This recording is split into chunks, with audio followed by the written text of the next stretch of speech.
네, 사랑하고 축복합니다. 네. 말씀을 구하고 찾읍시다 하고 인사합시다. 말씀을 구하고 찾읍시다. 네, 말씀을 구하고 또 말씀을 찾으실 때, 말씀을 두드리실 때 하나님께서 우리에게 열어주시고 주실 것을 믿으며 살아가는 귀하고 복된 성교회 되시기를 소망합니다. 새끼 호랑이와 어미 호랑이가 있었다고 합니다. 두 호랑이가 풀밭에서 재롱을 떨며 놀고 있었는데, 그러던 중 새끼 호랑이가 어미 호랑이에게 물었습니다. 엄마, 나는 호랑이가 맞아요? 라고 물었습니다. 어미 호랑이는 당연하지, 내가 낳았으니까 넌 호랑이야 라고 이야기했습니다. 이에 새끼 호랑이는 다시 한번 엄마한테 물었습니다. 엄마, 나는 달리기도 못하고 사냥도 못해. 심지어 토끼도 한 마리 못 잡는데 내가 호랑이가 맞아? 라고 물었습니다. 다시 한번 어미 호랑이는 이야기했습니다. 너는 누가 뭐래도 호랑이야 라고 이야기했습니다. 마지막으로 새끼 호랑이가 어미 호랑이에게 물었습니다. 엄마, 나는 강아지만도 못한 것 같은데 넌 정말 호랑이가 맞아? 계속되는 질문에 화가 오른 어미 호랑이는 야, 이 똥강아지야! 라고 이야기를 했다고 합니다. 호랑이는 졸지에 똥강아지가 되어버린 것입니다. 사랑하는 성도님들, 아무리 못해도 호랑이는 호랑이고 강아지는 강아지이고 또 사람은 사람입니다. 지금 세상에는 자기가 누구인지 또 무엇 때문에 살아가야 하는지 이런 것들을 모르고 살아가는 사람들이 너무나 많습니다. 또 많은 사람들이 나르시즘, 나를 사랑하는 쉽게 말해 왕자병, 공주병에 걸린 사람들이 많이 있습니다. 내가 가진 것들이, 나의 매력이 언제까지나 영원할 것이다 라고 생각하며 그러한 착각에 살아가고 있는 사람들이 많습니다. 이러한 것들, 우리가 지금 가지고 있는 물질적인 것이나 재력, 지위, 이러한 능력들은 잠시 우리에게 맡겨진 것일 뿐이지 결코 나를 뜻하는 것이 아니다라는 것을 알아야 합니다. 나를 똑바로 알고 인간을 바로 알기 위해서 먼저 하나님을 알아야 한다라고 하고 있습니다. 오늘 본문에서도 누구인지에 대한 대화가 오고 가고 있습니다. 바로 예수님께서 누구인지에 대해 논하는 대화가 오가는 것입니다. 예수님을 누구라고 생각하는지에 따라 우리의 삶이 변화될 수 있기 때문입니다. 달라질 수 있기 때문입니다. 사랑하는 성도님들, 여러분들에게 예수님은 어떤 분이십니까? 이 질문을 생각하시며 오늘 말씀을 함께 들었으면 좋겠습니다. 나에게 예수님은 어떤 분이신가?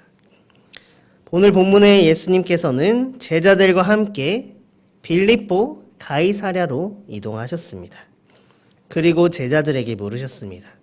다른 사람들이 아닌 제자들에게만 물으셨습니다. 제자들에게 많은 사람들이 나를 누구라고 하느냐라고 물었고, 뒤이어 제자들에게만 그럼 너희는 나를 누구라고 하느냐라고 물었습니다. 이런 대화가 오간 후에 예수님을 따르는 것이 어떤 것인지에 대해 설명하는 것이 오늘 우리가 함께 나눈 말씀입니다. 예수님께서 오늘 본문에 대화를 하시기 위해 빌립보 가이사랴로 이동했다라고 기록하고 있습니다.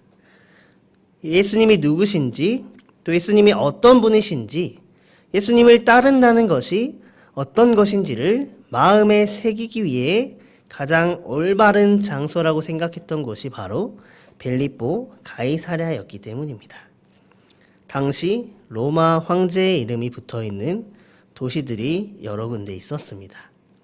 그렇게 로마 황제의 이름이 붙기 위한 도시는 로마 황제의 위용에 어울리는 도시여야 하고 규모여야 하고 또 도시의 정중앙 한가운데에는 황제를 위한 신전이 있는 그런 곳이었습니다. 어떻게 보면 로마의 땅, 로마의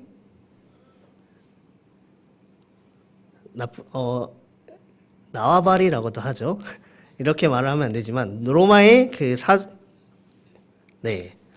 권력 안에 있는 동네였습니다. 이곳에서 예수님께서 그곳에서 들리는 예수님이라고 하는 사람의 소문을 알기 위해 제자들에게 물으신 것입니다. 27절 말씀을 함께 보도록 하겠습니다. 예수와 제자들이 빌립보 가이사랴 여러 마을로 나가실새 길에서 제자들에게 물어 이르시되 사람들이 나를 누구라고 하느냐. 아멘. 사람들이 예수님을 누구라고 생각하는지에 대한 질문에 세례 요한이나 엘리야 혹은 선지자 중에 하나라고 말합니다 라고 하는 제자들의 대답이 예수님의 귀에 들어오게 되었습니다.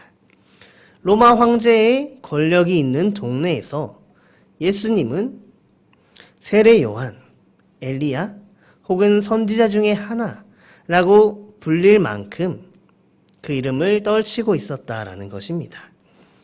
다시 한번 예수님께서는 제자들에게 물으셨습니다. 29절 말씀을 함께 보겠습니다. 또 물으시되 너희는 나를 누구라 하느냐? 베드로가 대답하여 이르되 주는 그리스도시니이다 하매. 아멘. 너희는 나를 누구라고 하느냐라고 하는 이 질문에 베드로만이 대답했다라고 기록하고 있습니다. 사실 사람들이 나를 누구라고 하느냐라고 하는 이 질문은 굉장히 가볍게 느껴질 수 있습니다. 왜냐하면 남들이 말하는 대로 또 남들이 생각하는 대로 남들의 의해 이야기가 되고 있는 사실 그대로를 예수님께 말씀드리면 되기 때문입니다. 들리는 대로 사람들이 엘리야라고 합니다. 사람들이 세례 요한이라고 합니다. 라고 하는 그 사실을 말하면 됩니다.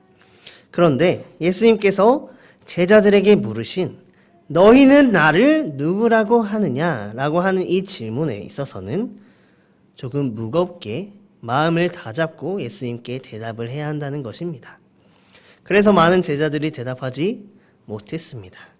그 중에 베드로만이 예수님은 그리스도이십니다 라고 고백한 것입니다. 우리는 이러한 질문에 내 생각과 내 인생을 걸고 예수님께 고백할 수 있어야 합니다. 예수님은 그리스도시요 살아계신 하나님의 아들이십니다 라고 고백할 수 있는 믿음의 성도님들 되시길 소망합니다.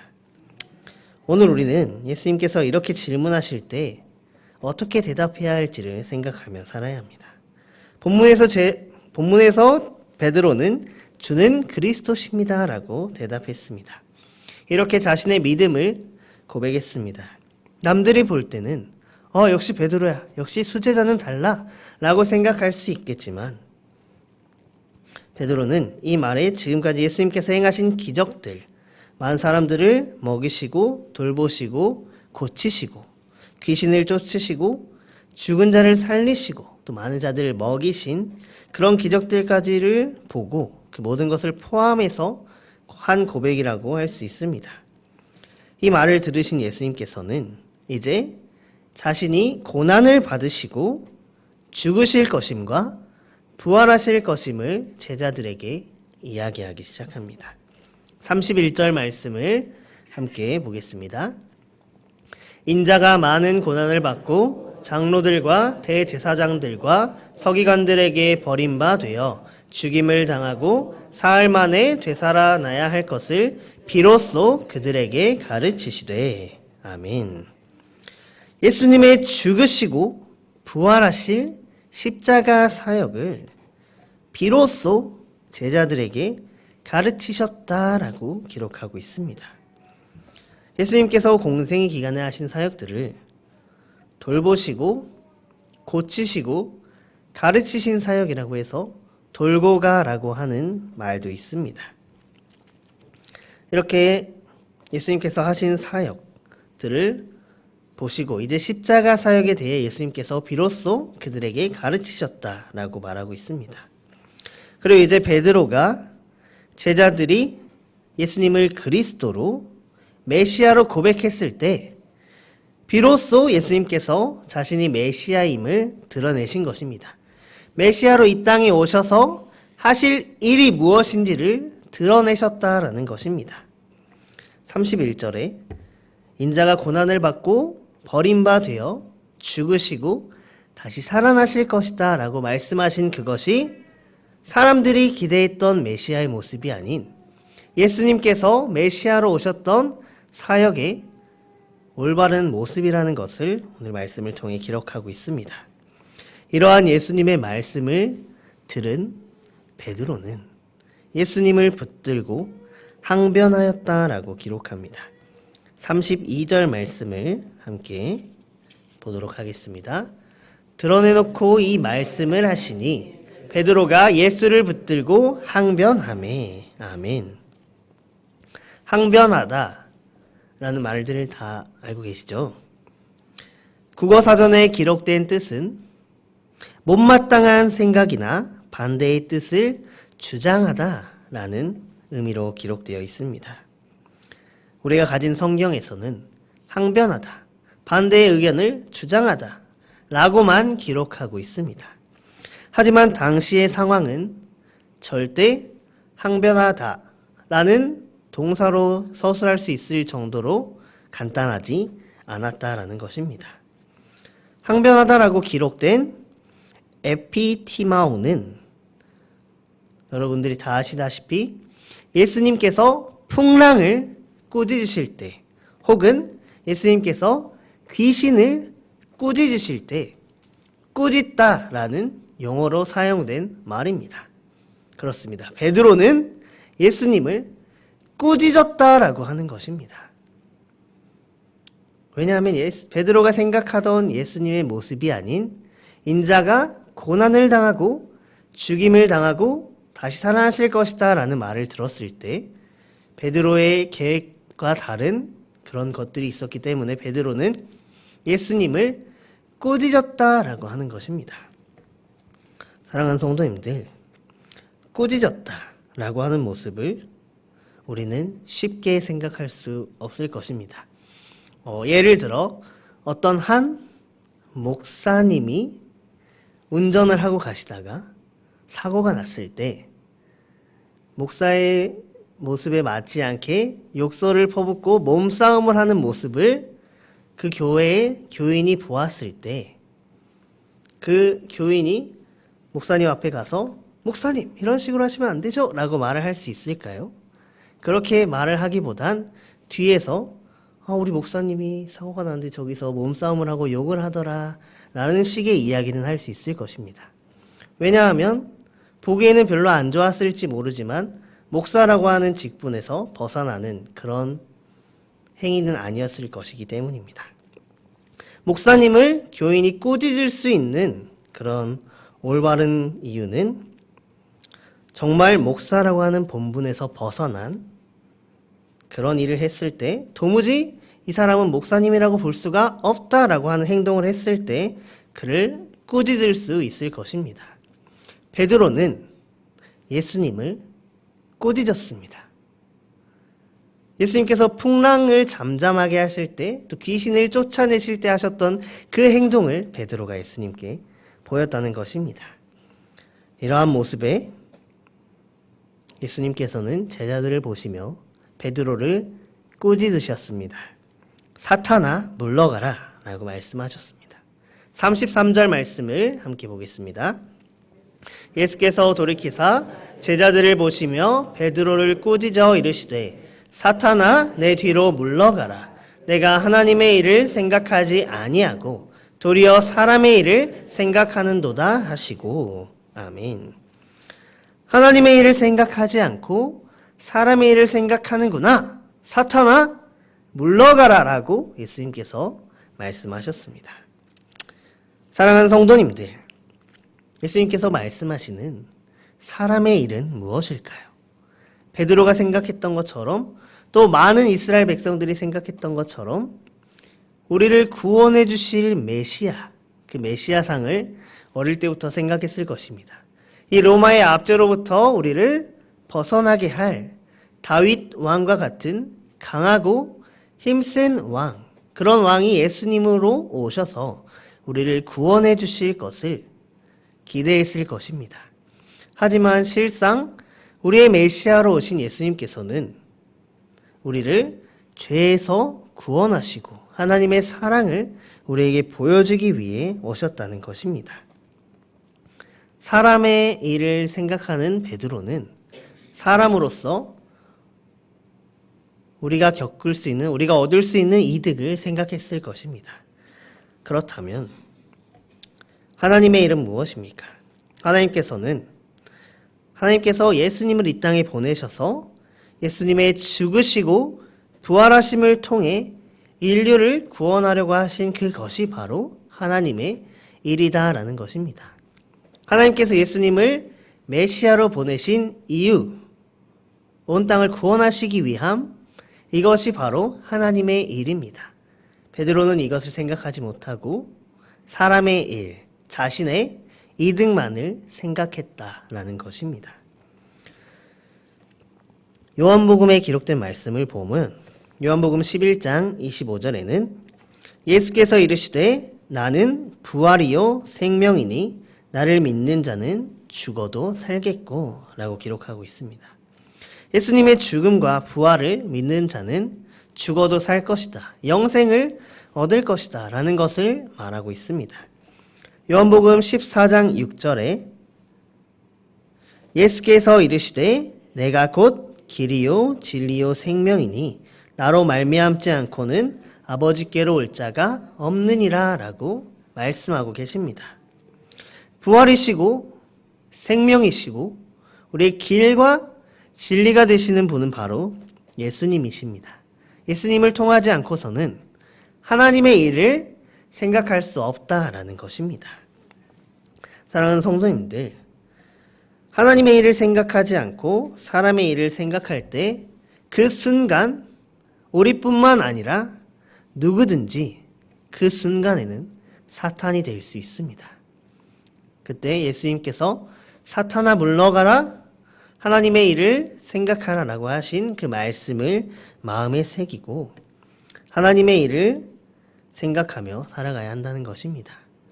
오늘 본문에 예수님께서 말씀하실 때 제자들을 보시며 말씀하셨다라고 합니다. 베드로만이 예수님께 항변하였을지 모르지만 당시에 함께 있던 모든 제자들이 뜨끔했을 것입니다. 마음에 뜨끔하는 그런 느낌을 받았을 것입니다. 예수님께서 메시아이신 것은 맞지만 당시 시대적 상황 속에 사람들이 바라던 메시아의 모습이 아니었음을 생각했습니다. 그 결과 하나님의 일을 생각하지 못하고 사단이 마음속에 틈탔을 것을 말하는 것입니다. 모든 제자들이 다 그렇게 생각을 했을 것입니다. 그렇게 예수님께서 베드로를 꾸짖으시고 제자들에게 말씀하신 이후에 34절 말씀에 예수님께서 무리와 제자들을 불러 이르시되 누구든지 나를 따라오려거든 자기를 부인하고 자기 십자가를 지고 나를 따를 것이니라. 아멘. 이렇게 고백하셨습니다. 예수님의 제자로서 하나님의 일을 하는 것은 자기를 부인하고 자기 십자가를 질 수 있어야 한다라는 것입니다. 그만큼 쉽지 않다는 것입니다. 유혹에 흔들려 잠깐 사탄이 될 수 있다는 것입니다.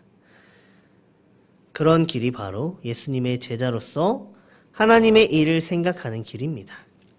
우리가 오늘 예수님을 그리스도라고 고백할 때 베드로와 같은 마음으로 사람의 일을 생각한 것은 아닌지 주는 그리스도이십니다 라고 고백하는 마음 가운데 하나님의 일을 생각하는 그런 우리 모든 서원교회 성도님들 되시기를 축복합니다.